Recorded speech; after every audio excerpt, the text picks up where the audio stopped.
Dövlət müstəqilliyini bərpa etdiyi gündən Azərbaycanın qonşu ölkələrə təklif etdiyi xarici siyasət kursu dinc qonşuluq və səmərəli əməkdaşlıq prinsipinə söykənir. Və bu təklif bütün region dövlətlərinə, o cümlədən də İrana şamil edilir.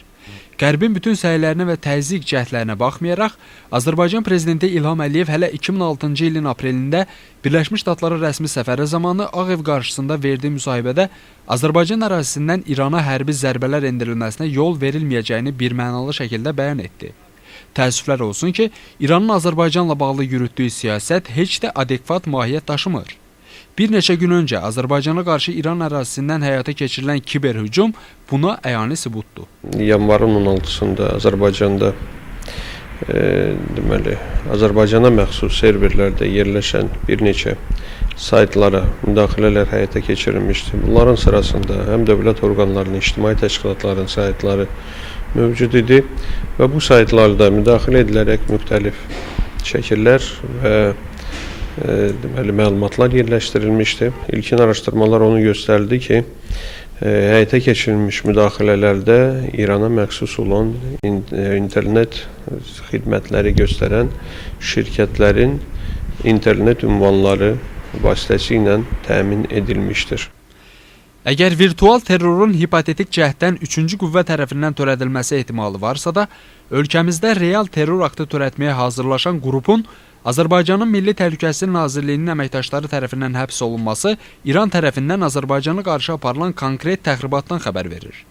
Orası da var ki, son iki hadisə yalnız İranın hazırki çətin vəziyyəti ilə deyil, rəsmi Tehranın müstəqil Azərbaycanla bağlı həyata keçirdiyi davamlı siyasətin təzahürüdür. İranın yeritdiyi Azərbaycana qarşı siyasət müəyyən bir siyasətdir və uzun zamandan bəri yeridilən siyasətdir. Yəni, negativ mənada yeridilən siyasətdir.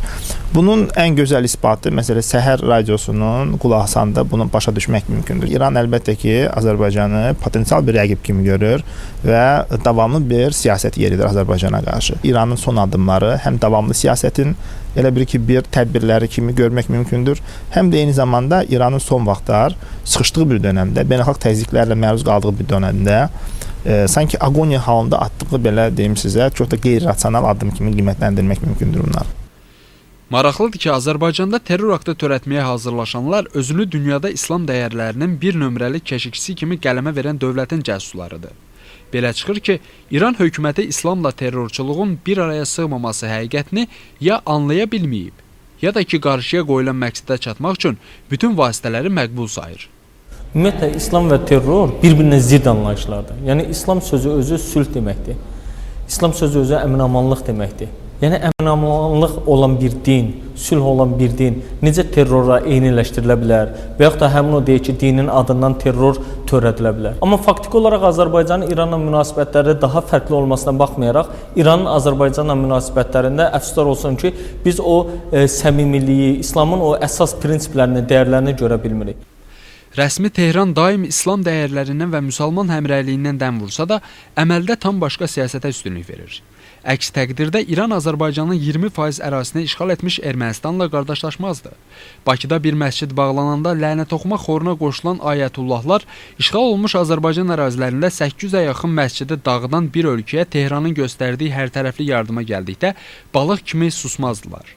Azərbaycanda güya hicaba qadağa qoyulması bəhanəsi ilə İran şəhərlərində mitinqlər keçirənləri nədənsə minlərlə müsəlman qadınının namusunu ayaq altına atan Ermənistanın təcavüzkar siyasəti qeyzləndirmir.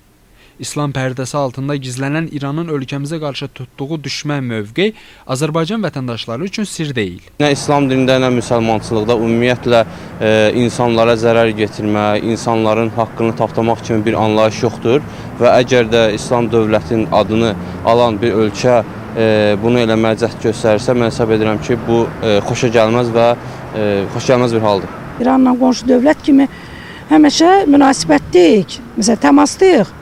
Amma onların bizə də qarşı, Ermənistana da qarşı belə bir hardasa ikiyüzlülük eləməyi bizə xoş gəlmir. İran dövləti müsəlman dövləti adına yaraşdırmaram o dövlətə. Çünki orada müsəlmançılıq heç bir iş görmürlər.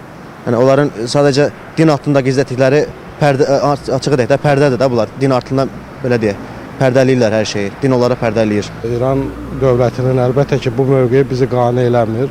Hərçənd bizim soydaşlarımız orada 30 milyona yaxın yaşayır. İranın Türkiyə münasibətdə dayandığı mövqeyi də heç cür İslam həmrəyliyindən irəli gələn siyasət kimi qiymətləndirmək mümkün deyil. Qondarma erməni soyqırımı ilə bağlı Tehran bir dəfə də olsun Türkiyənin müdafiəsinə səsini ucaltmayıb.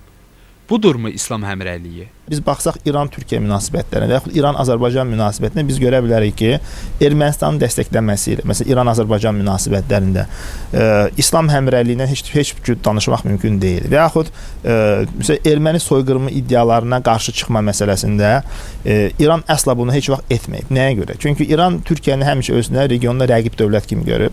Ataların çox gözəl bir məsəli var. Deyir dostunu göstər, deyim sən kimsən. Bugün bizimlə düşmən olan işğalçı Ermənistanın dostu İrandırsa, onda o ölkənin hansı dəyərlərə xidmət etdiyi açıq-aydın ortadadır. Hər bir cəhdlə Azərbaycanın inkişafına qısqanclıqla yanaşan İran indi bizimlə qonşu ölkədir, yoxsa mehriban düşmən? Düşünək.